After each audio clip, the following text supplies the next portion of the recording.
capítulo 12, versículo 16 a 21.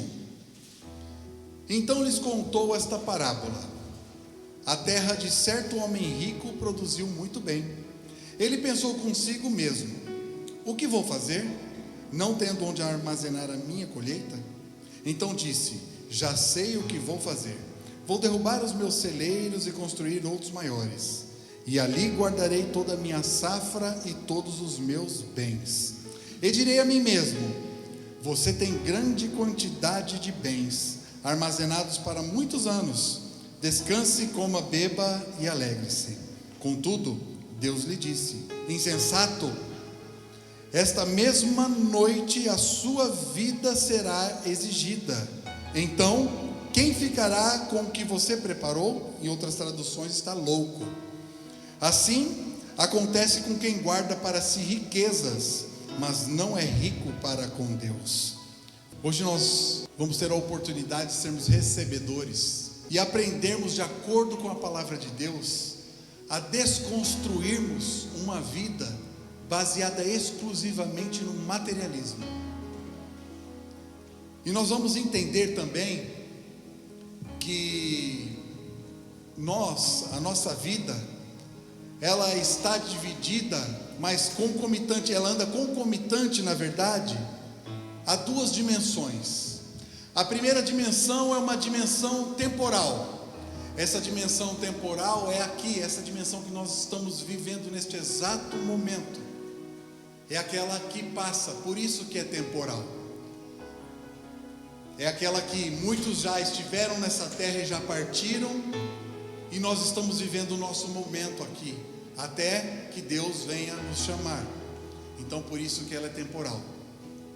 E a segunda dimensão é a dimensão da eternidade.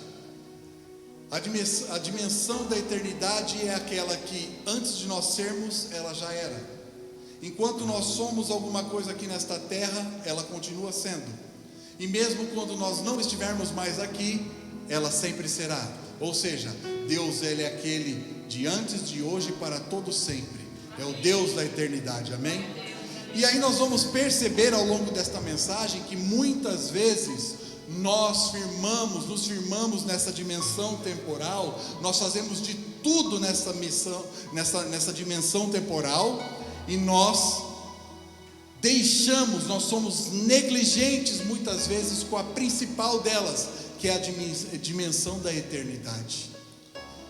E tudo que nós fazemos desde ontem, hoje e daqui uma semana, vai demandar aquilo que nós seremos aqui nessa terra no futuro e também na eternidade. Então tudo tem vínculo, tudo está vinculado. E é o que Jesus, ele vem nesta passagem, e ele, antes de adentrar nesta parábola, que chama a parábola do rico e insensato, ele começa a trabalhar ensinamentos com o povo e com seus discípulos. Por quê? Porque naquele momento, no momento desta passagem, ele está ensinando algo aos seus discípulos e aquelas pessoas que estavam ali, a enfrentar o que haveria de vir por conta da sua partida. Então ele já estava no momento de preparação, preparando os seus discípulos. Então ele começa dizendo sobre o cuidado que nós temos que ter com o fermento dos fariseus, e ele nomina isso de hipocrisia. Por quê? Porque os fariseus eram pessoas que se sentiam melhores do que as outras. Eles tinham um alto ego, né?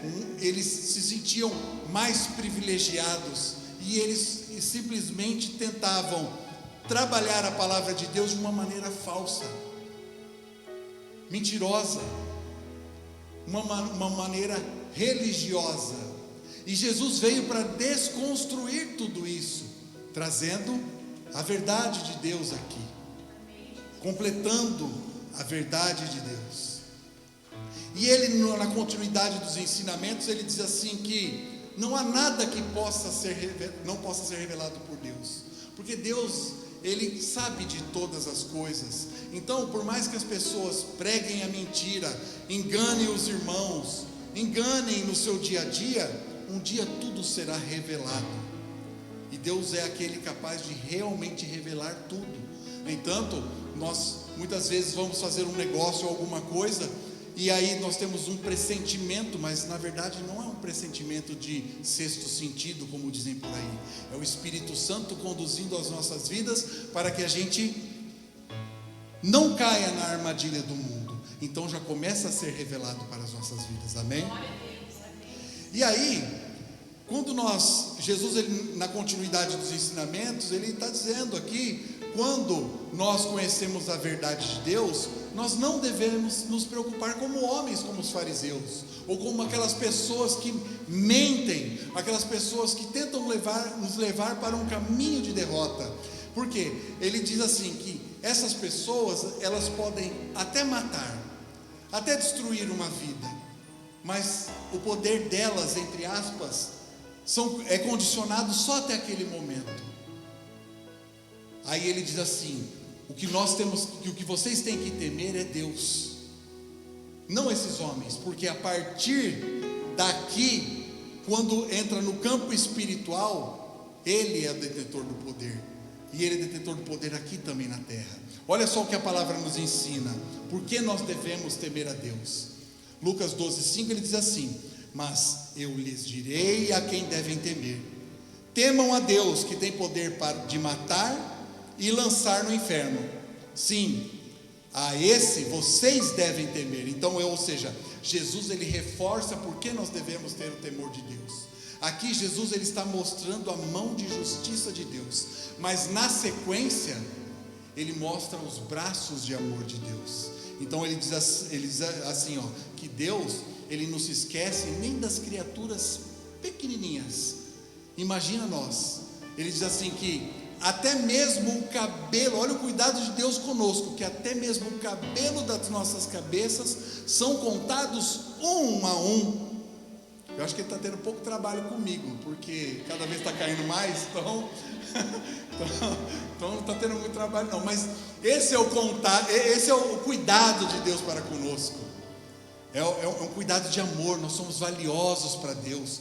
Cada um de nós aqui temos o valor. Então por isso que nós não podemos deixar ninguém lá fora nos desmerecermos.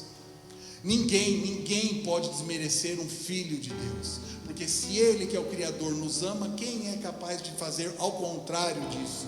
Então aí Jesus, ele, na próxima etapa de ensinamento, ele começa a ensinar sobre reciprocidade. Então ele trata aqui o seguinte, ele fala assim: quem me confessar e me reconhecer perante os homens, eu os reconhecerei perante os anjos de Deus, e quem me negar, eu negarei. E isso serve para as nossas vidas. Nós reconhecermos Cristo perante os homens, não termos vergonha de dizer: eu sou de Cristo, eu amo Jesus. Existe um Jesus libertador, salvador, que um dia me tirou de um charco de lodo e me trouxe e me colocou em pés firmes sobre a rocha. Então nós reconhecermos para que nós sejamos reconhecidos. E essa reciprocidade, quando nós aprendemos em Cristo, nós levamos ela para dentro da nossa casa, para dentro da nossa família, do nosso trabalho, de nós sermos recíprocos com o bem, com o amor. Nós mostrarmos realmente que nós servimos um Deus de amor. Então nós espelharmos isso nas pessoas, e assim elas vão entendendo, e daqui a pouco estão sendo recíprocas conosco. Mas o primeiro passo do crente, a atitude é nossa, amém? E aí, uma coisa muito importante que Jesus diz, ele diz assim até: se vocês até mesmo me julgarem ou blasfemarem contra mim, vocês podem até serem perdoados. Porque ele estava dizendo isso para o pessoal na época, porque ele falava que ele era o Filho do Homem. Então, quer dizer, nesta condição aqui que eu estou, vocês podem até me julgar, vocês podem até lá na frente, se tiverem o entendimento que eu sou o Filho de Deus, o representante do Deus aqui na terra, que vim para dar o conserto, aí vocês serão perdoados. Mas uma coisa que não pode acontecer jamais na vida de um cristão, por mais difícil que seja a situação, é blasfemar contra o Espírito Santo. Eu lembro quando fala isso, blasfemar contra o Espírito Santo. amaldiçoar o Espírito Santo de Deus. Isso é um pecado imperdoável. Eu lembro de Jó. A mulher dele chega nele e fala assim: amaldiçoa esse teu Deus e morre.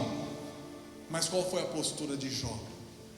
Ele tinha perdido, ele estava doente, e ele continuou na postura buscando a face de Deus. E se você chegar lá no final do capítulo do livro de Jó, você vai observar o quanto Jó foi abençoado. Então, jamais blasfeme contra o Espírito Santo de Deus.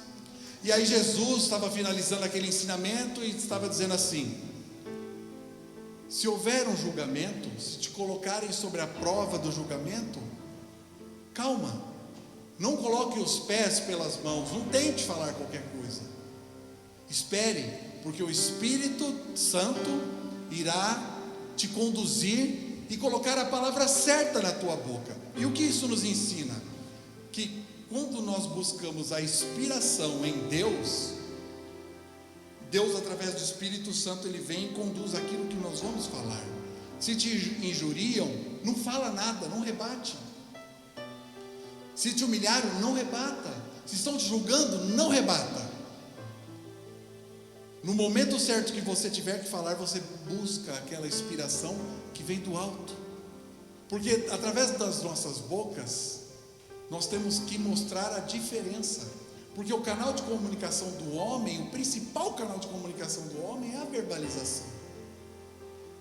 Então, ele ensina isso, mas de repente quando Jesus ele está terminando esse ensinamento, aparece um homem no meio da multidão, gritando e pedindo para Jesus algo do seu interesse. Olha só, ele pediu para Jesus que resolvesse um problema de herança entre ele e o irmão dele. Então eu creio que aquele homem, definitivamente ele não estava entendendo o que Jesus estava fazendo ali, porque na verdade ele enxergou Jesus como um rabino, e quem decidia era o juiz da época, eram os rabinos. Só que Jesus, ele não estava para isso, ele estava proclamando o reino. Então Jesus ele refuta aquela ideia e fala assim: escuta, quem é que me colocou como juiz para que eu fizesse a divisão entre os bens seu e do seu irmão? E aí Jesus faz um alerta. Olha só, por que ele faz esse alerta? Porque na verdade aquele homem não estava chamando Jesus para resolver um problema. Aquele homem estava com um sentimento que Jesus ele fez o raio-x daquele homem e detectou o quê? Que aquele homem estava agindo pela sua cobiça.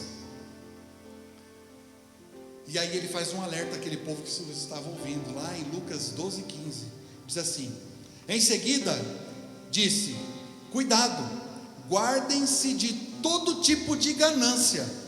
A vida de uma pessoa não é definida pela qualidade de seus bens, e não é realmente os nossos bens que Deus requer de nós.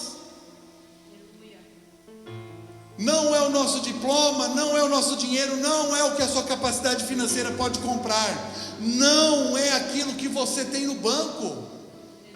Sabe por quê? Porque Deus é detentor de todo o ouro e toda a prata. Ele é detentor de tudo. Então Ele não precisa de nada nosso. Ele é dono do céu e da terra. Então, o que na verdade Ele quer, o que Apocalipse está nos ensinando. Apocalipse, por que eu recito tanto a palavra? Porque é a palavra primeiramente que nos dá o entendimento e nos liberta das nossas amarras. E é importante aquilo que nós estamos pregando ser fundamentado naquilo que está na palavra. Aleluia. Não pode ser criação de nenhum pregador, tem que ser aquilo que está na palavra. Porque é a mensagem da cruz que nos leva ao caminho da salvação, não é outra coisa. Então Apocalipse 22:12 nos ensina: e eis que cedo venho, e o meu galardão está comigo, para dar a cada um segundo a sua obra. Aqui não é a obra que você está construindo lá na tua casa, aos tijolos que você está levantando, isso que eu quero dizer. Os tijolos não é a construção do seu mestrado, do seu doutorado ou do seu estudo. Não é isso. Não é isso. É a obra para com Deus, é a obra para com a palavra, é a obra para com a igreja, é a obra para com o próximo, é a obra para com a sua família, é a obra que você busca, você se alimenta da palavra, busca para o crescimento e para você também passar para o seu semelhante. Esta é a obra de Deus, é pregar o evangelho, é levar as boas novas do Senhor onde nós pisarmos a planta dos nossos pés. Então, é isso que Deus está requerendo do povo, só que o povo não entende, assim como esse rico insensato. Por isso que ele vem e lança essa parábola, e aí ele começa contando, Jesus começa contando sobre um homem rico, abastado, que sua terra estava prosperando, estava dando muitos frutos, uma colheita abundante. E aí, este homem, simplesmente ele estava em dúvida, o que ele ia fazer com tanta coisa? Aí ele resolve, eu vou destruir os meus celeiros, vou construir maiores, porque ali eu vou colocar os meus bens, eu vou colocar a minha colheita, eu vou ficar ali seguro com tudo isso. E para no final de tudo ele dizer a ele mesmo: se contenta a minha alma, agora eu estou confortável, eu terei provisão para muitos e muitos e longos anos, eu não preciso de nada de nem ninguém, eu me basto em mim mesmo,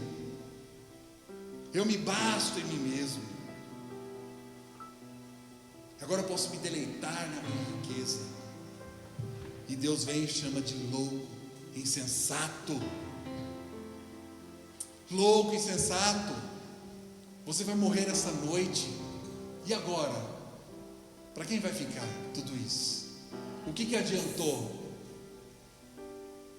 E isso, quero abrir um parênteses aqui, isso é um bom ensinamento para que nós venhamos entender, até a própria palavra nos ensina, que nós somos administradores temporários da nossa vida, nós somos administradores temporários dos bens que Deus permite que nós venhamos alcançar, do dinheiro que nós temos, nós somos simplesmente administradores temporários, e um dia nós vamos ter que prestar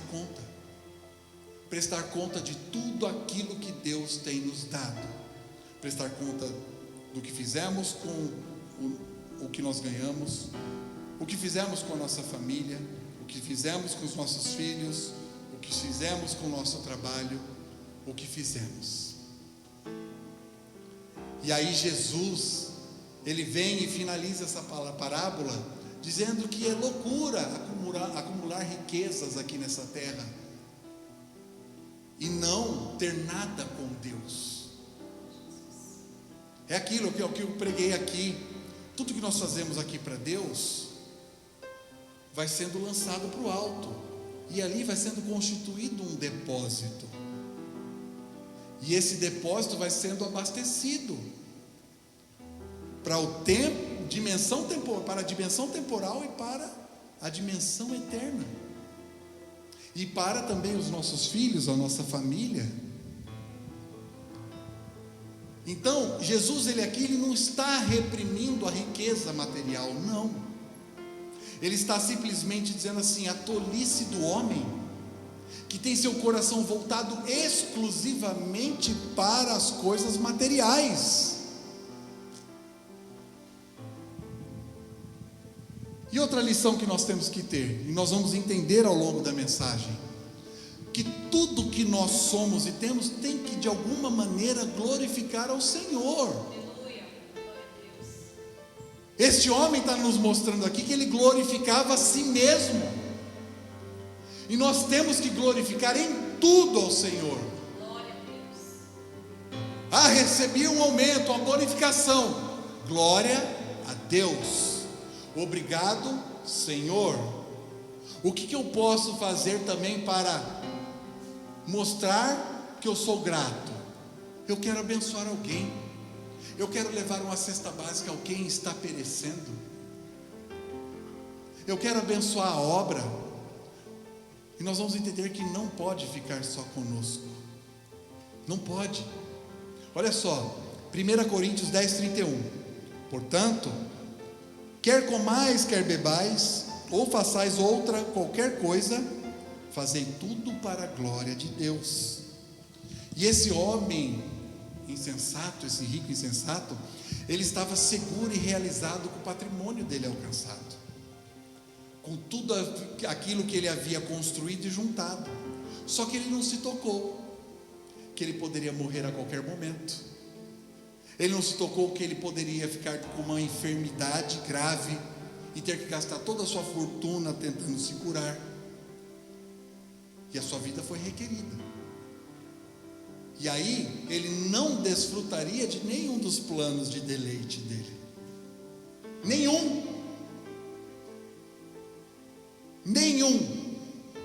E isso nos mostra que o amanhã não nos pertence.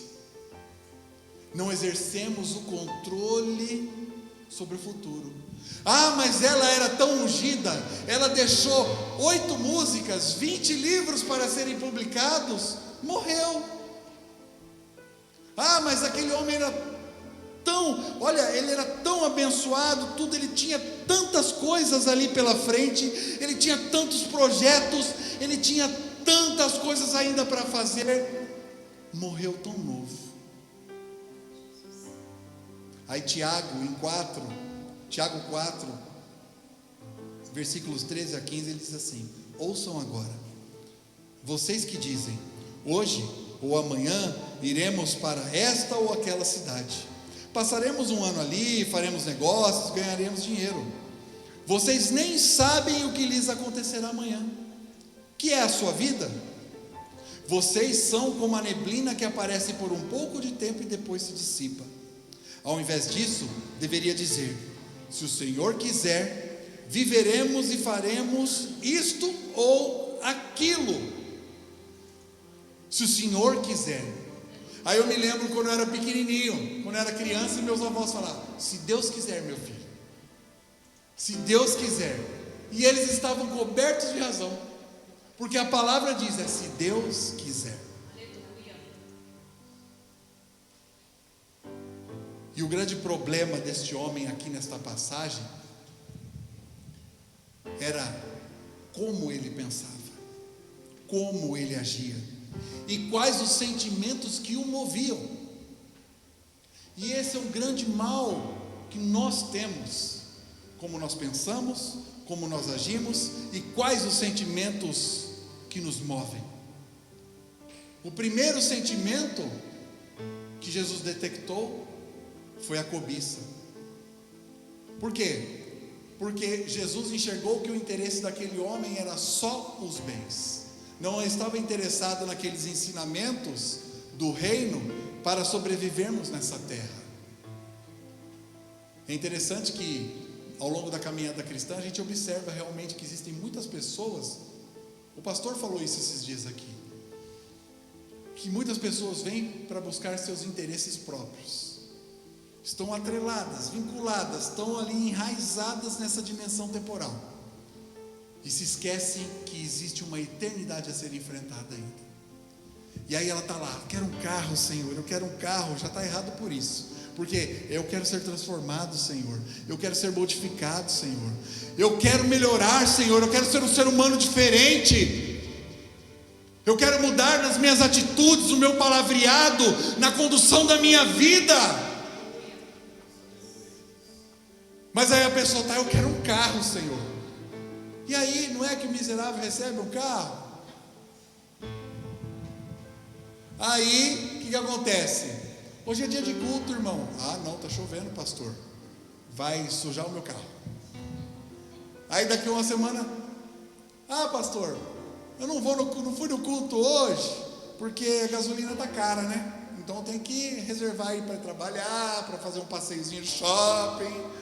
Entendeu? Então a pessoa inverte os valores dela. Os valores. Então, a pessoa é capaz até de de receber, só que ela transforma aquela bênção que ela recebe em maldição. Em maldição. Então, por quê? Porque ela está focada numa vida descomedida, numa vida que negligencia as coisas de Deus. E aí, olha só que a cobiça, se nós olharmos a raiz da cobiça, ela vai se desdobrando, e aí ela se desdobra para a avareza. O que é a avareza? É o apego ao dinheiro. Eu sei que essa palavra ela é um pouco dura, pesada, às vezes nós não conseguimos nem glorificar, mas quando o ensinamento ele vem, é para que a gente pegue esse ensinamento e nós venhamos a aplicar na nossa vida e nos dissociarmos das coisas ruins, porque todos nós somos tentados à cobiça, todos nós somos tentados a muitas coisas. Então a palavra de Deus ela vem, nos confronta para que nós sejamos libertados de tudo isso. Então aí a avareza, que é o apego ao dinheiro, aí a palavra de Deus diz: onde está o seu coração, está o seu tesouro. É a síndrome do tio Patinhas, né? Meu dinheirinho, meu rico dinheirinho. Ó a mão da pessoa, ela vai dar tchau para você, vai cumprimentar ela lá. Aproveitou que veio a pandemia, né? Ela dá totozinho, para não ter que abriu a mão, meu filho, aí ferrou. Então, a avareza. Aí depois vem a soberba, a arrogância. Soberba, arrogância, a pessoa se torna prepotente, arrogante. Antes eu não era nada, nem as pessoas não sabiam nem o meu nome, mas foi eu ter esse dinheiro, fui eu ganhar melhor, fui eu ser promovido. Agora sim, agora eu tenho nome, agora eu sou o cara. Agora onde eu chego, se eu deixar cair qualquer coisa no chão, tem 10 pessoas tentando me bajular. Esse é o arrogante. Por quê? É o que não tinha nada, hoje tem, agora ele quer pisar nas pessoas. Me serviu mal, tá uma porcaria essa comida, fala para o garçom.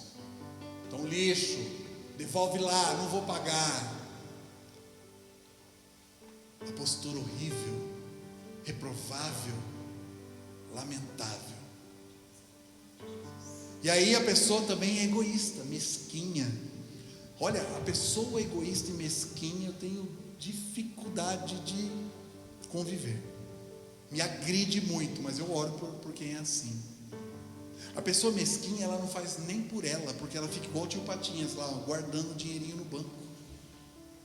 Não é capaz de uma pessoa bate na janela do carro dela e fala: pelo amor de Deus, me dá um lanche, eu não quero dinheiro, um lanche, para e compra um lanche para mim. Fala: não tenho dinheiro não, meu filho. A pessoa tem se ela não faz para ela, muito menos para os outros. Uma vez eu estava numa viagem a serviço, nós fomos almoçar com o pessoal, né, do trabalho, e aí 2 colegas, um falaram assim para o outro: vamos dividir uma jarra de suco? Vamos.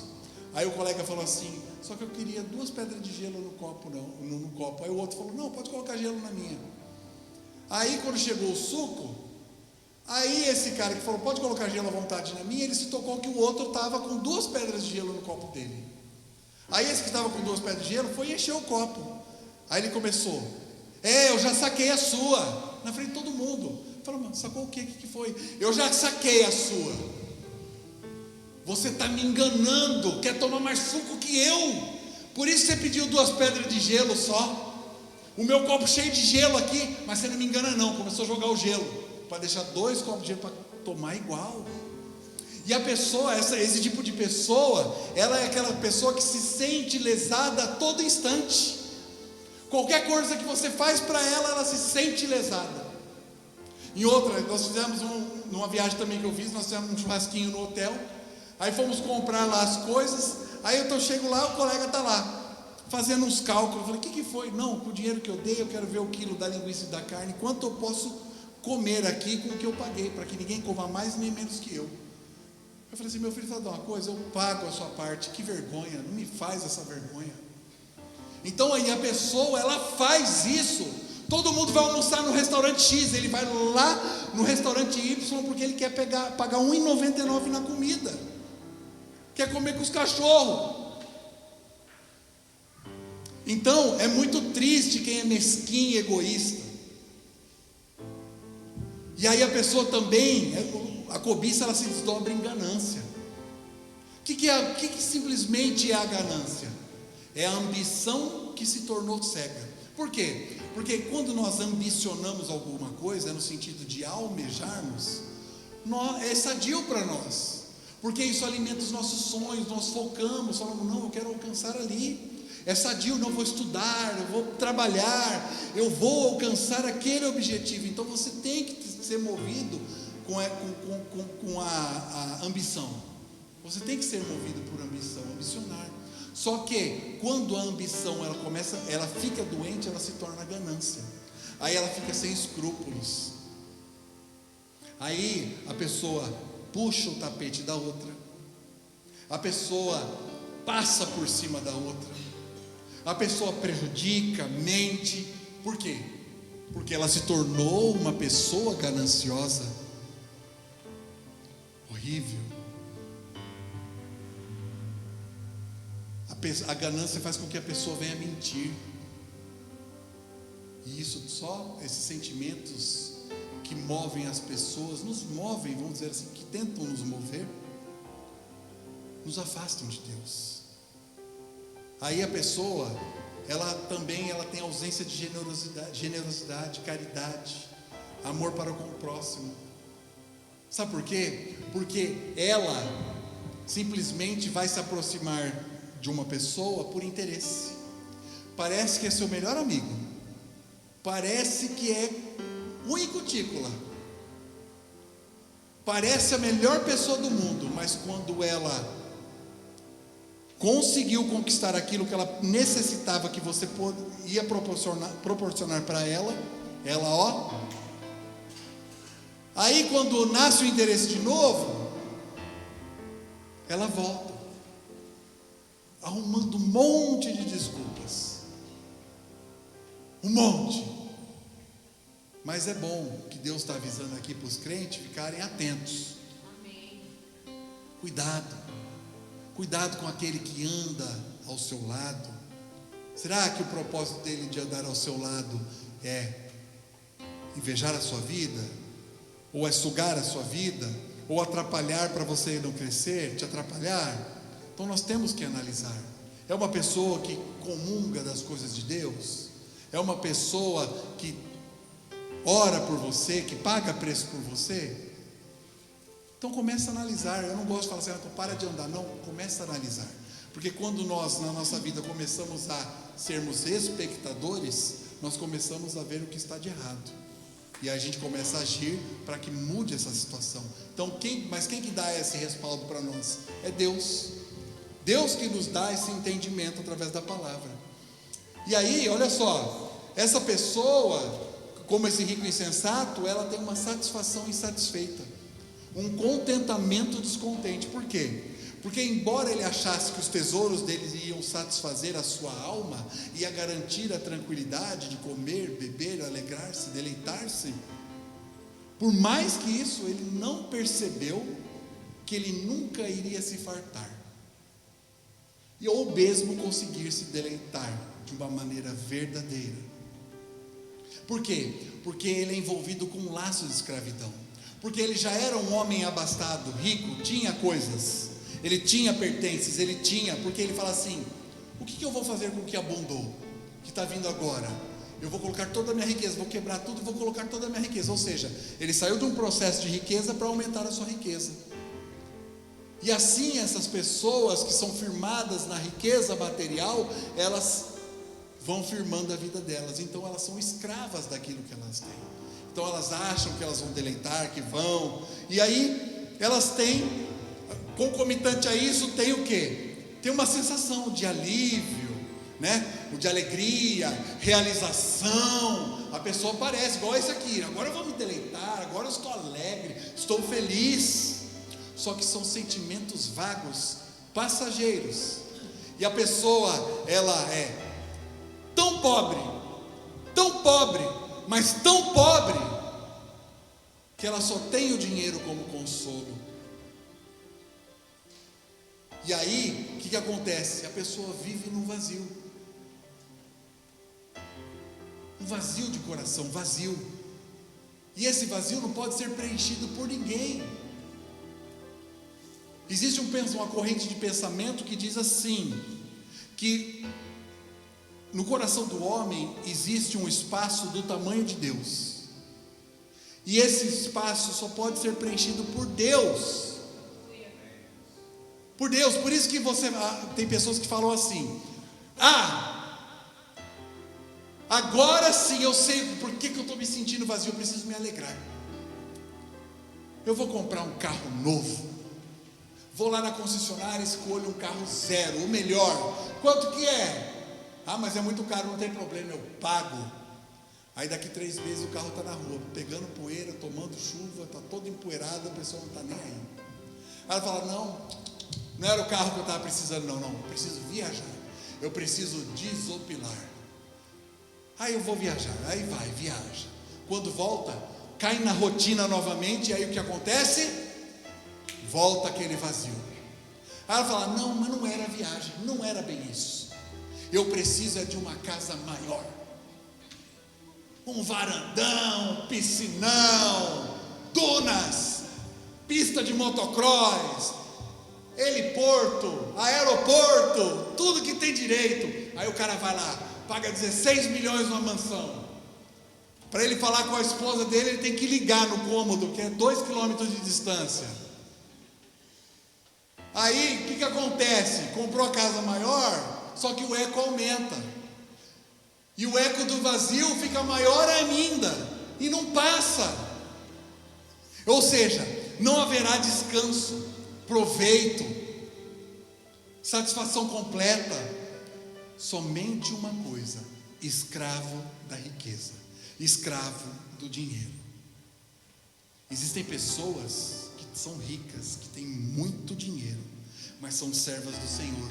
Aí você vê como que é a vida dela anda, como a vida da pessoa é impressionante.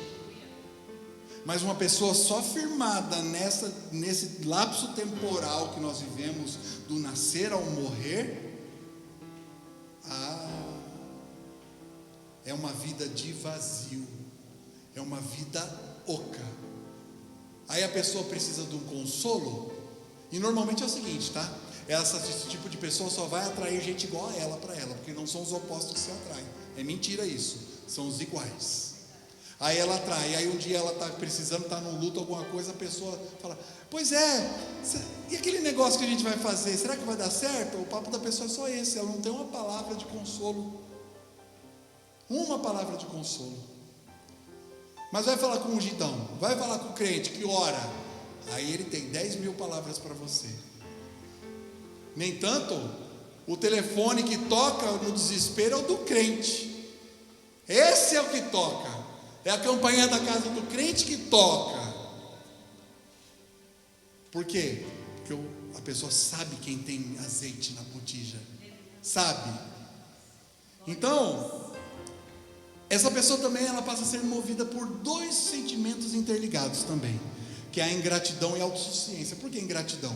Em nenhum momento Jesus diz na parábola que este homem, ele agradeceu a Deus pela fartura. E isso me lembra em Ageu, o profeta Ageu, quando o povo sai de 70 anos, graças a Deus, do cativeiro da Babilônia, e voltam para a sua terra. E o que acontece? O povo simplesmente vai cuidar da sua vida, se esquece de Deus. E Deus fala na palavra em Ageu, fala assim: considerai os vossos caminhos, por 2 vezes. Considerai os vossos caminhos, guardem essa frase. Considere, você aí que está em casa, considerai os vossos caminhos. É bom que nós venhamos considerar que caminho nós estamos tomando, porque se for o caminho errado, vai ser de destruição, e às vezes não dá tempo de recuperar. Então, aquele povo, aí Deus fala para eles assim: ei, presta atenção, eu vou cessar o orvalho, eu vou cancelar a chuva. Aquela grande plantação que você fez, você não vai colher nada, dinheiro para casa não terá, vai viver um período de escassez.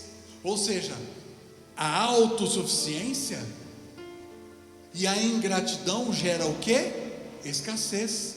E para esse homem foi muito pior, que gerou o quê? O pedido da vida dele. Pior ainda, por causa da ingratidão e autossuficiência, porque ele engrandeceu a si mesmo. A minha alma vai ficar contente, ao soberbo. A minha alma, a minha alma, a minha alma. Porque se não fosse por mim, não seria nada. Porque eu cheguei, aí a situação se resolveu. Eu sou aquela pessoa que chega e resolve, eu sou o cara. Esse cara sou eu. É assim. A pessoa, ela é eu no centro do universo. Eu no centro do meu umbigo. Eu sou isso, eu sou aquilo. Em casa não existe nós, eu e você, eu te amo. Não existe nada disso, existe eu. Mas olha só o que a palavra nos ensina. Romanos 11:36. Porque dele, por ele e para ele são todas as coisas. Glória, pois, a ele eternamente. Amém. É o que muitas pessoas não entendem.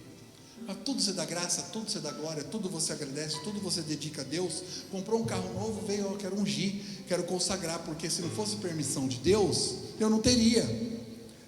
Aí a pessoa que tem o eu, ela fala assim, não, porque se não fosse eu, não teria feito, não acontecido isso, porque não sei o que. E a pessoa não entende essa linguagem do crente, daquele que entende a palavra, não entende. Aí o Paulo lá em Romanos 14:7-8, ele diz assim, pois nenhum de nós vive apenas para si, e nenhum de nós morre apenas para si. Se vivemos, vivemos para o Senhor, e se morremos, morremos para o Senhor. Assim, quer vivamos, quer morramos, pertencemos ao Senhor. E essa pessoa é movida de cegueira espiritual, me lembra de Sansão. A cegueira espiritual faz com que você se aproxime cada vez mais da carne. Você fica indiferente às coisas de Deus. A cegueira espiritual te faz incrédulo. Você não reconhece que você depende de Deus. Não reconhece. E o cego espiritual é aquele que só busca aquilo que convém para ele. Só aquilo que convém. E aí o inimigo está dando corda para o cego espiritual. Ó a mãozinha do inimigo, só soltando a corda aqui, só soltando, para daqui um pouco fazer, sabe o que? Segurar e puxar, e a pessoa morre o que? Enforcada. Então é isso que acontece. E a lição que nós temos nessa parábola do rico insensato é que nós temos que entender como nós devemos proceder diante da dimensão temporal e da eternidade. Mas, além disso, nós temos que fazer escolhas certas para a nossa vida, baseadas na palavra do Senhor. E outra coisa, essa parábola nos leva a termos um entendimento para as nossas vidas. Que entendimento? Se nós queremos ser rio ou represa, olha só, a represa, olha o que é represa. A represa, ela reserva água só para si. É uma barreira artificial construída pela mão do homem. Olha aí, dimensão temporal. Ela retém só para si. Impede o curso natural das águas. Impede o curso natural da vida. A vida não flui.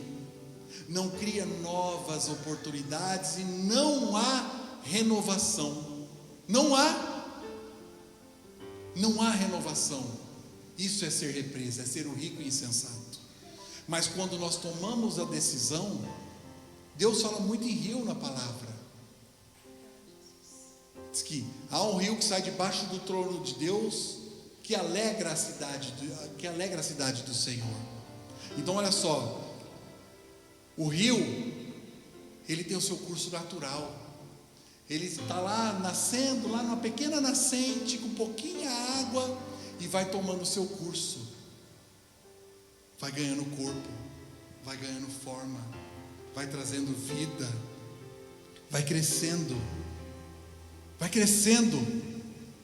vai descendo, porque começa no alto e ele vai descendo, até desaguar em algo maior que ele, que é o mar.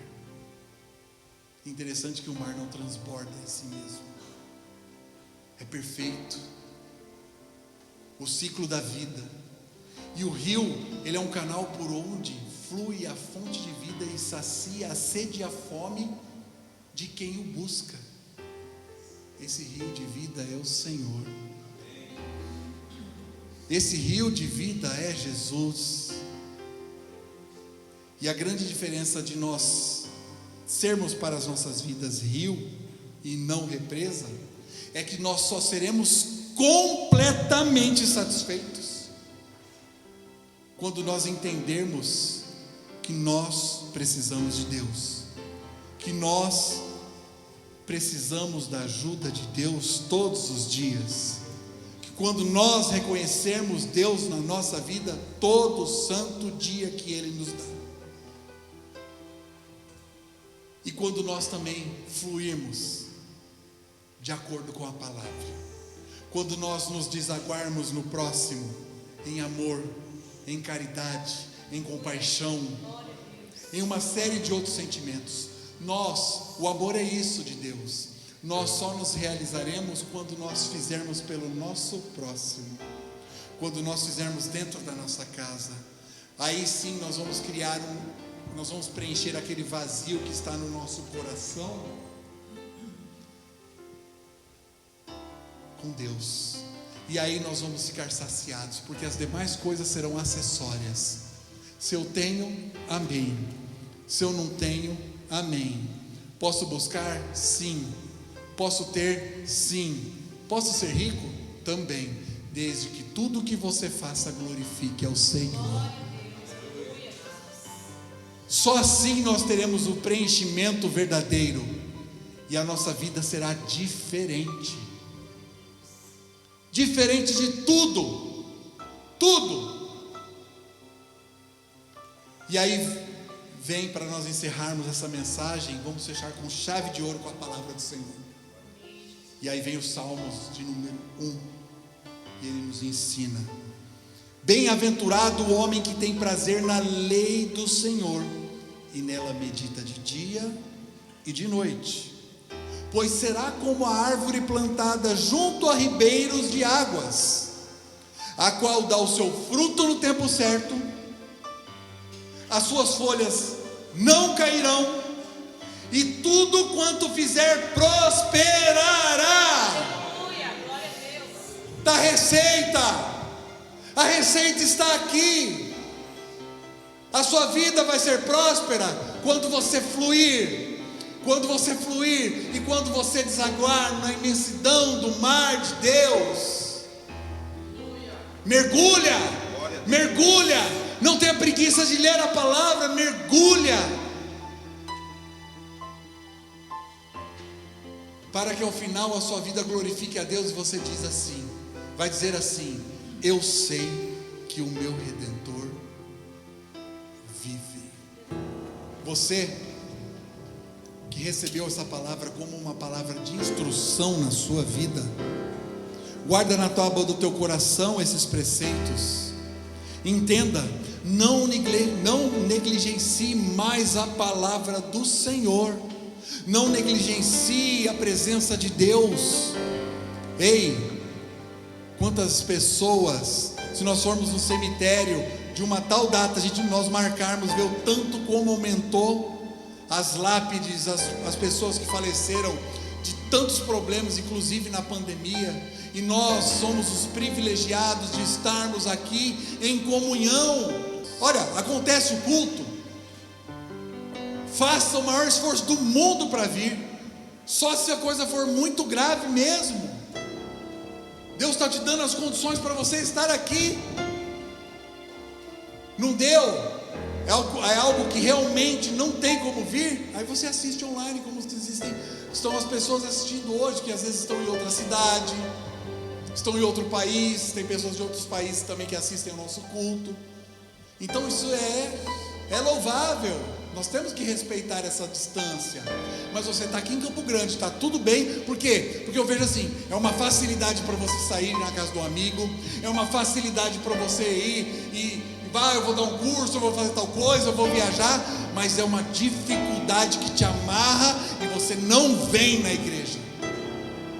E aí, na primeira coisa que acontece na sua vida, a primeira palavra que sai da tua boca é: ai meu Deus.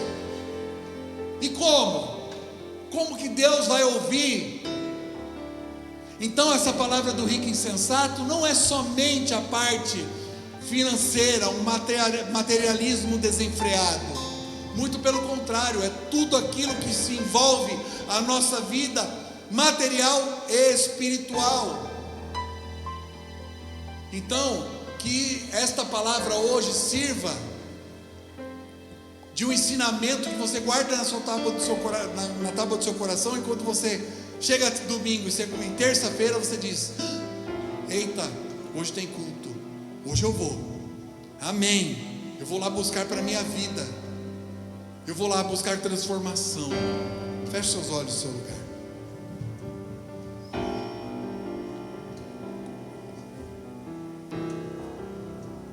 Grande Deus, poderoso Pai, Pai querido, em nome de Jesus, Pai, obrigado por esta palavra, que é bálsamo para nós.